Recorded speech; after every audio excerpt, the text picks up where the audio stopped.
अकबर ने ये निश्चित कर लिया कि ये बात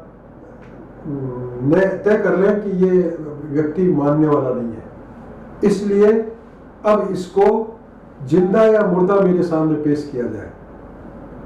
और इस जिंदा या मुर्दा पकड़ने के उद्देश्य से बड़ी सेना लेकर आसफ खान और कुंवर मान सिंह जी को भेजा गया। अल-बदायनी भी उस सेना में था। जब वो आकर मांडलगढ़ के आसपास पहुंचे तो लोग चाहते थे कि हम वहां जाके उसका मुकाबला करें, लेकिन महाराणा प्रताप और कुछ सामंतों ने मिलकर ये निर्णय लिया कि वहां खुले में लड़ने की बजाय अच्छा होगा कि हम ऐसी जगह लड़ें जहां प्राकृतिक भूमि हमें सपोर्ट करती हो, हमें सहायता करती हो, और वहां हम छापामार युद्ध टाइप भी कर सकते हैं। तो इसलिए वेट किया, इंतजार किया। और जब अकबर की सेना, वो जानते थे कि अकबर की सेना हमसे बहुत बड़ी होगी, दुगनी तिगुनी होगी, इसलिए जब तक सेना नजदीक नहीं आ गई तब तक उन्होंने आक्रमण नहीं किया। जब सेना बिल्कुल नजदीक आ गई तब अटैक किया, आक्रमण किया, और उस आक्रमण में इतनी तीव्रता थी कि अकबर की सेना भाग छूटी और 5-6 कोस तक भागी। ये अल-बदायूनी ने खुद लिखा है, ये भी लिखा है कि मैं भी भागा, और ये ऐसी स्थिति बच गई कि भगदड़ हो गई और लोगों ने सोचा कि ये तो पराजय हो गई। उस वक्त ये अफवाह फैलाई गई कि अकबर सेना लेके आ पहुंचा, इसके भागो मत रुको, और उन लोगों को इकट्ठा करके फिर वापस आए अटैक करने के लिए। जब वापस आए तब भयंकर युद्ध हुआ, हल्दी घाटी में युद्ध हुआ, रक्त तलाई, आज भी वो स्थित है वहां रक्त तलाई। वो रक्त तलाई नाम ही उसका इसलिए पड़ा कि रक्त से सन गई वो, इतना रक्त बहा, दोनों तरफ से बहुत जबरदस्त नुकसान हुआ। जब योद्धा लड़ रहे थे तो अल-बदायूनी से पूछा आसफ खान ने कि हम तीर चला रहे हैं लेकिन ये समझ में नहीं आ रहा है कि कौन तो हमारे तरफ है कौन उधर है, क्योंकि इन राजपूतों की जो वेशभूषा है वो एक जैसी है। तो जवाब दिया गया कि तुम तो तीर चलाओ, इधर का मरता हो उधर का मरता हो, काफिर मर रहा है। ऐसी स्थिति थी कि हम दोनों तरफ से राजपूत ही लड़ रहे थे, दूसरे तो बहुत कम थे।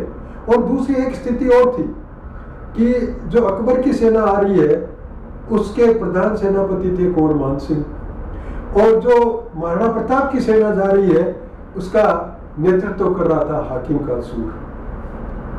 तो ये परिस्थिति ऐसी थी कि महाराणा प्रताप के कारण से न केवल भील, पठान भी उनके साथ थे, जो आदिवासी थे वो तो थे ही, पठान भी उनके साथ थे, और उस युद्ध में भयंकर तबाही मची। उनका जो उद्देश्य था कि महाराणा प्रताप को पकड़ा जाए या मारा जाए और मार के मेरे पास पेश किया जाए, वो सफल नहीं हो सका। महाराणा प्रताप जब घिर गए दुश्मनों से, उस समय झालामान सिंह ने उनका वो छत्र लेके अपने सर पे रख लिया। दोनों एक जैसी काठी वाले थे, लोगों ने उन्हीं को महाराणा प्रताप समझ के उनके साथ लड़ने लग गए। और महाराणा प्रताप के चेतक का एक पांव क्योंकि करीब करीब कटने जैसा जख्मी हो गया था, जिस समय महाराणा प्रताप ने मान सिंह जी पे अटैक किया उस समय घोड़े को कुदाया तो हाथी के जो तलवारें सूंड में होती थी उससे उनका पांव, वो चेतक का पांव घायल हो गया। और ऐसी स्थिति में घायल पांव से भी चेतक अपने स्वामी को लेकर दौड़ रहा था कि किसी तरह वो सुरक्षित स्थान पे पहुंच जाए। झालामान का ही बलिदान नहीं हुआ। उस समय ग्वालियर के रामसा तंवर, उनका पुत्र शालीवाहन, जयमल जी का पुत्र रामदास, रावत कृष्णदास, रावत सांगा, भामासा, ताराचंद, हाकिम का सूर, ये सभी, वो रक्त तलाई इसकी गवाही है कि सभी ने वीर गति पाई। और जब महाराणा प्रताप पकड़ में नहीं आए तो वो परेशान हो गए, अब क्या करें।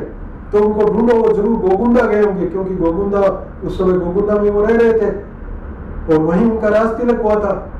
तो जब वो गोगुंडा की तरफ उनकी सेना निकलने लगी तो महाराणा प्रताप के जो लोग बचे हुए थे उन्होंने गोगुंडा तक खाद्य सामग्री पहुंचने के सारे मार्ग काट दिए। जब खाद्य सामग्री उनको नहीं मिल रही थी, गोगुंडा पे जाके उन्होंने कब्जा कर लिया और खाने पीने को कुछ नहीं बचा, तो जंगल की कैरियां, कच्ची कैरियां खाई या जानवरों को मार के मांस खाया कच्चा, तो उससे अधिकतर सैनिक बीमार हो गए और ऐसी स्थिति में वो सेना वहां से असफल होकर लौट गई। लोग ये मानते हैं कि ये अकबर की सेना की विजय हुई, क्योंकि वहां महाराणा प्रताप की विजय हुई नहीं थी, जबकि अकबर का जो एम था, अकबर ने जो ध्येय दिया था कि तुमको क्या करना है, वो था महाराणा प्रताप को पकड़ना, जिंदा या मुर्दा। वो नहीं हो सका तो सफलता उनको नहीं मिली। और महाराणा प्रताप का तो एम ही ये था कि जहां कहीं भी लड़ सके लड़ ले, वरना छापामार युद्ध करे। और इस हल्दी घाटी के युद्ध के बाद में तो ये नीति बन गई कि हम आमने सामने सम्मुख युद्ध लड़ने की बजाय हमेशा अपन छापामार युद्ध करेंगे।